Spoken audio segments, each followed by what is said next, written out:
للمزيد من الكتب والقصص الصوتية لتحسين مهارة الاستماع والتحدث ابحث في التليجرام عن @myenglishchannel كلمة واحدة. Join us on Telegram at My English Channel. The Lottery by Shirley Jackson. The morning of June 27th was clear and sunny, with the fresh warmth of a full summer day. The flowers were blossoming profusely, and the grass was richly green. The people of the village began to gather in the square, between the post office and the bank, around 10 o'clock. In some towns there were so many people that the lottery took 2 days and had to be started on June 26th. But in this village, where there were only about 300 people, the whole lottery took less than 2 hours, so it could begin at 10 o'clock in the morning and still be through in time to allow the villagers to get home for noon dinner. The children assembled first, of course. School was recently over for the summer, and the feeling of liberty sat uneasily on most of them. They tended to gather together quietly for a while before they broke into boisterous play, and their talk was still of the classroom and the teacher, of books and reprimands. Bobby Martin had already stuffed his pockets full of stones, and the other boys soon followed his example, selecting the smoothest and roundest stones. Bobby and Harry Jones and Dickie Delacroix, the villagers pronounced this name Delacroix, eventually made a great pile of stones in one corner of the square and guarded it against the raids of the other boys. The girls stood aside, talking among themselves, looking over their shoulders at the boys, and the very small children rolled in the dust or clung to the hands of their older brothers or sisters. Soon the men began to gather, surveying their own children, speaking of planting and rain, tractors and taxes. They stood together, away from the pile of stones in the corner, and their jokes were quiet, and they smiled rather than laughed. The women, wearing faded house dresses and sweaters, came shortly after their menfolk. They greeted one another and exchanged bits of gossip as they went to join their husbands. Soon the women, standing by their husbands, began to call to their children, and the children came reluctantly, having to be called 4 or 5 times. Bobby Martin ducked under his mother's grasping hand and ran, laughing, back to the pile of stones. His father spoke up sharply, and Bobby came quickly and took his place between his father and his oldest brother. The lottery was conducted, as were the square dances, the teen club, the Halloween programme, by Mr. Summers, who had time and energy to devote to civic activities. He was a round-faced, jovial man, and he ran the coal business, and people were sorry for him because he had no children, and his wife was a scold. When he arrived in the square, carrying the black wooden box, there was a murmur of conversation among the villagers, and he waved and called, "Little late today, folks." The postmaster, Mr. Graves, followed him, carrying a 3-legged stool, and the stool was put in the centre of the square, and Mr. Summers set the black box down on it. The villagers kept their distance, leaving a space between themselves and the stool, and when Mr. Summers said, "Some of you fellows want to give me a hand?" there was a hesitation before 2 men, Mr. Martin and his oldest son Baxter, came forward to hold the box steady on the stool while Mr. Summers stirred up the papers inside it. The original paraphernalia for the lottery had been lost long ago, and the black box, now resting on the stool, had been put into use even before Old Man Warner, the oldest man in town, was born. Mr. Summers spoke frequently to the villagers about making a new box, but no one liked to upset even as much tradition as was represented by the black box. There was a story that the present box had been made with some pieces of the box that had preceded it, the one that had been constructed when the first people settled down to make a village here. Every year, after the lottery, Mr. Summers began talking again about a new box, but every year the subject was allowed to fade off without anything being done. The black box grew shabbier each year. By now it was no longer completely black, but splintered badly along one side to show the original wood colour, and in some places faded or stained. Mr. Martin and his oldest son Baxter, held the black box securely on the stool until Mr. Summers had stirred the papers thoroughly with his hand. Because so much of the ritual had been forgotten or discarded, Mr. Summers had been successful in having slips of paper substituted for the chips of wood that had been used for generations. Chips of wood, Mr. Summers had argued, had been all very well when the village was tiny, but now that the population was more than 300, and likely to keep on growing, it was necessary to use something that would fit more easily into the black box.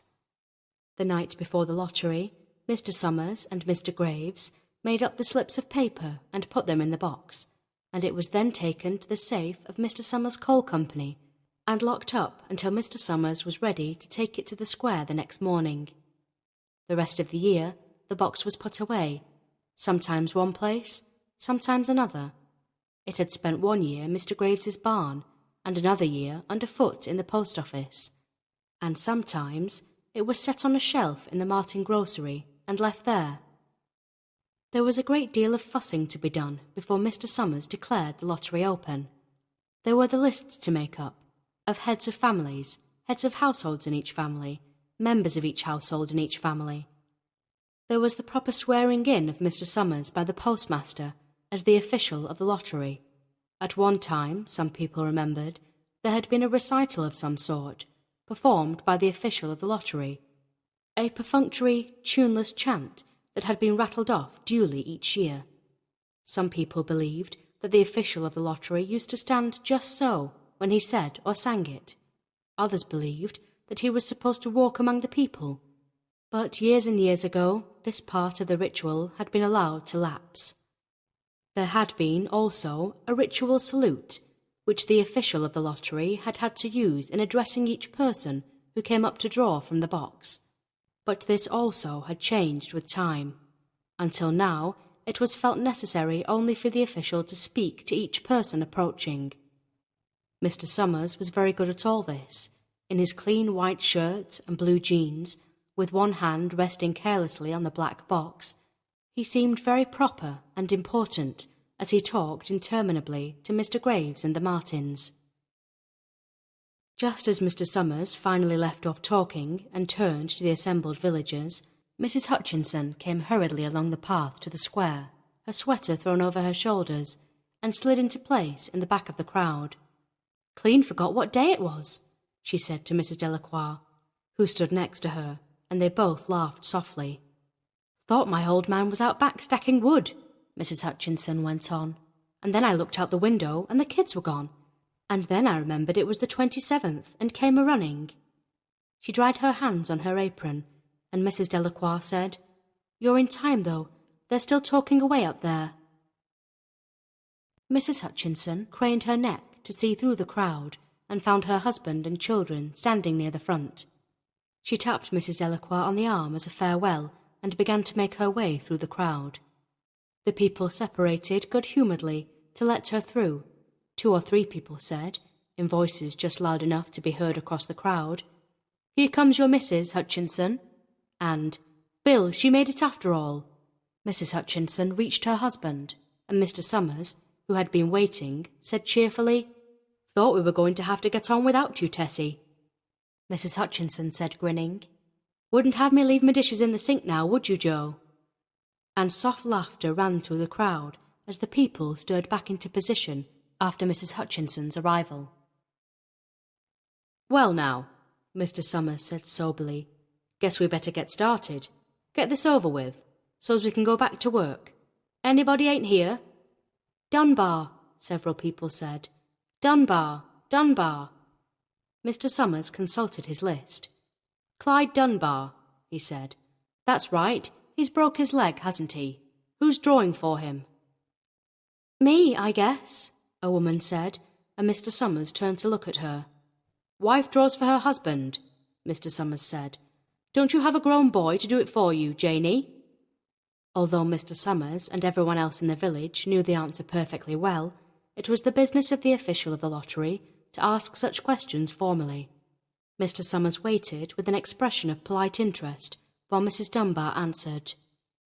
"Horace is not but 16 yet," Mrs. Dunbar said regretfully. "Guess I got to fill in for the old man this year." Right, Mr. Summers said. He made a note on the list he was holding. Then he asked, "Watson boy drawing this year?" A tall boy in the crowd raised his hand. "Here," he said. "I'm drawing for my mother and me." He blinked his eyes nervously and ducked his head as several voices in the crowd said things like, "Good fellow, Lack," and "Glad to see your mother's got a man to do it." "Well," Mr. Summers said, "guess that's everyone. Old man Warner make it?" "Here," a voice said, and Mr. Summers nodded.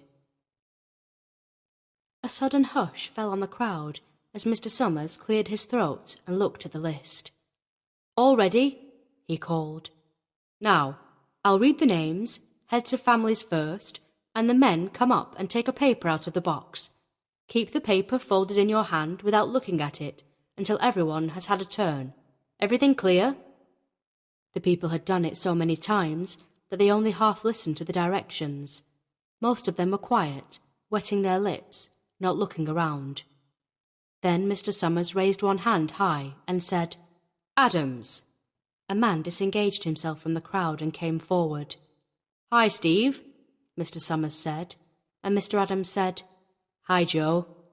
They grinned at one another, humorlessly and nervously. Then Mr. Adams reached into the black box and took out a folded paper.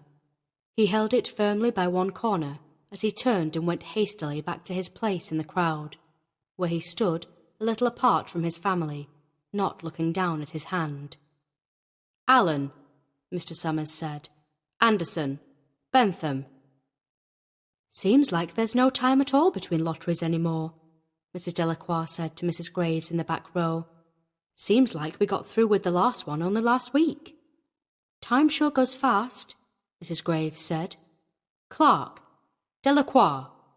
"There goes my old man," Mrs. Delacroix said. She held her breath while her husband went forward. "Dunbar," Mr. Summers said, and Mrs. Dunbar went steadily to the box while one of the women said, "Go on, Janey," and another said, "There she goes." "We're next," Mrs. Graves said. She watched while Mr. Graves came around from the side of the box, greeted Mr. Summers gravely, and selected a slip of paper from the box.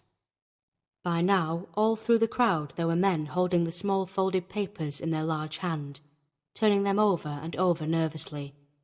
Mrs. Dunbar and her two sons stood together, Mrs. Dunbar holding the slip of paper. "Harbert." "Hutchinson." "Get up there, Bill," Mrs. Hutchinson said, and the people near her laughed. "Jones."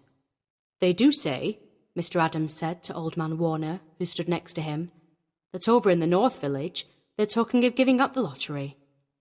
Old man Warner snorted. "Pack of crazy fools," he said.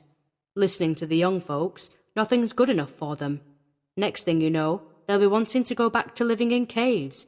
Nobody work any more. Live that way for a while. Used to be a saying about lottery in June, corn be heavy soon. First thing you know, we'd all be eating stewed chickweed and acorns. There's always been a lottery," he added petulantly. "Bad enough to see young Joe Summers up there joking with everybody." "Some places have already quit lotteries," Mrs. Adams said. "Nothing but trouble in that," old man Warner said stoutly. "Pack of young fools."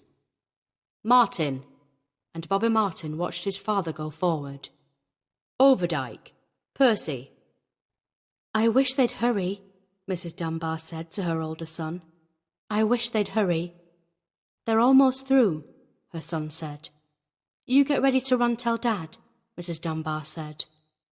Mr. Summers called his own name and then stepped forward precisely and selected a slip from the box. Then he called, "Warner." 77th year I've been in the lottery," old man Warner said as he went through the crowd. 77th time. "Watson." The tall boy came awkwardly through the crowd. Someone said, "Don't be nervous, Jack." And Mr. Summers said, "Take your time, son." "Zanini." After that, there was a long pause, a breathless pause, until Mr. Summers, holding his slip of paper in the air, said, "All right, fellows." For a minute, no one moved, and then all the slips of paper were opened. Suddenly all the women began to speak at once, saying, "Who is it? Who's got it? Is it the Dunbars? Is it the Watsons?" Then the voices began to say, "It's Hutchinson. It's Bill. Bill Hutchinson's got it." "Go tell your father," Mrs. Dunbar said to her older son. People began to look around to see the Hutchinsons. Bill Hutchinson was standing quiet, staring down at the paper in his hand. Suddenly, Tessie Hutchinson shouted to Mr. Summers, "You didn't give him enough time to take any paper he wanted. I saw you. It wasn't fair." "Be a good sport, Tessie," Mrs. Delacroix called, and Mrs. Graves said, "All of us took the same chance." "Shut up, Tessie," Bill Hutchinson said. "Well, everyone," Mr. Summers said, "that was done pretty fast, and now we've got to be hurrying a little more to get done in time." He consulted his next list. "Bill," he said, "you draw for the Hutchinson family. You got any other households in the Hutchinsons?" "There's Don and Eva," Mrs. Hutchinson yelled. "Make them take their chance." "Daughters draw with their husbands' families, Tessie," Mr. Summers said gently. "You know that as well as anyone else." "It wasn't fair," Tessie said. "I guess not, Joe," Bill Hutchinson said regretfully. "My daughter draws with her husband's family. That's only fair, and I've got no other family except the kids."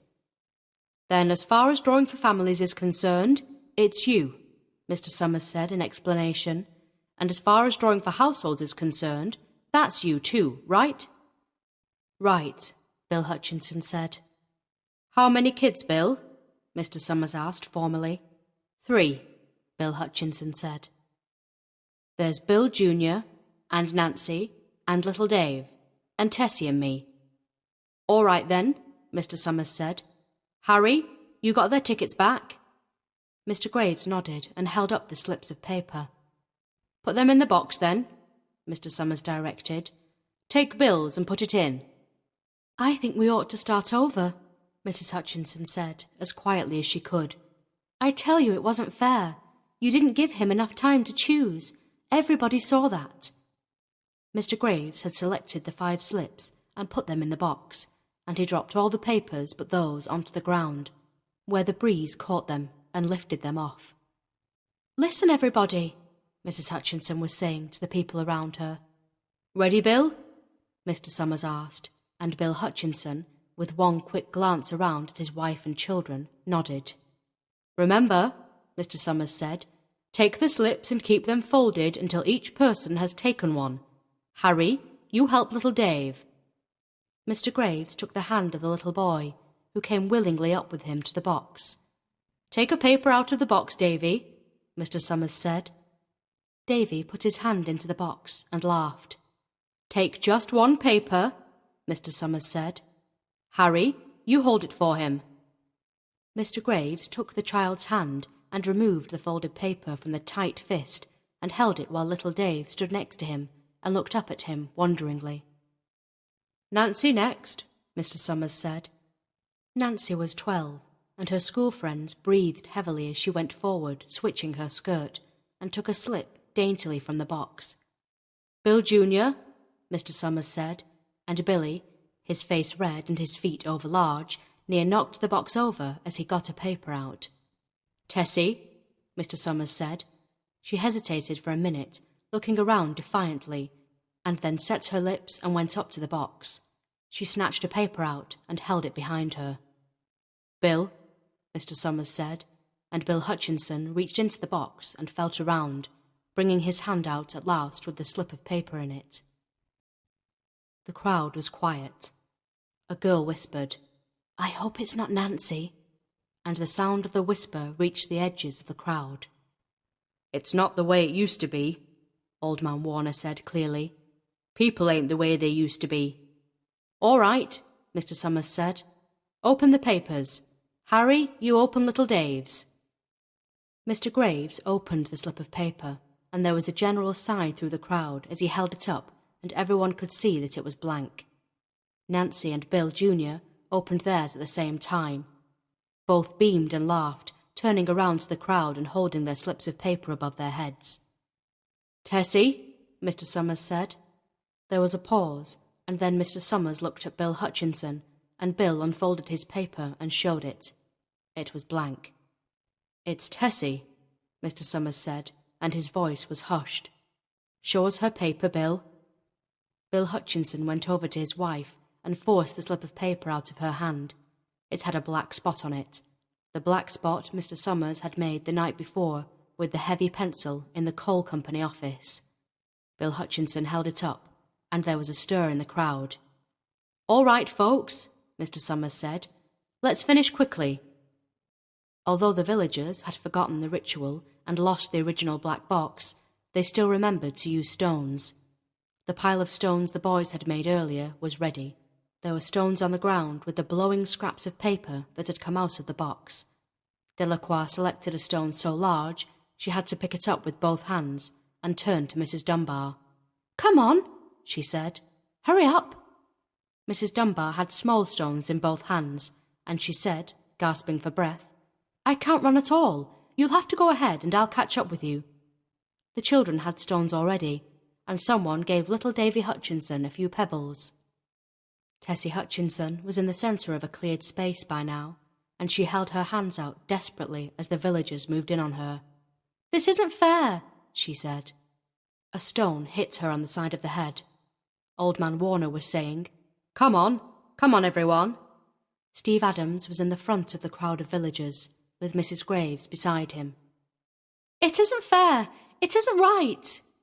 Mrs. Hutchinson screamed, and then they were upon her. Join us on Telegram at My English Channel.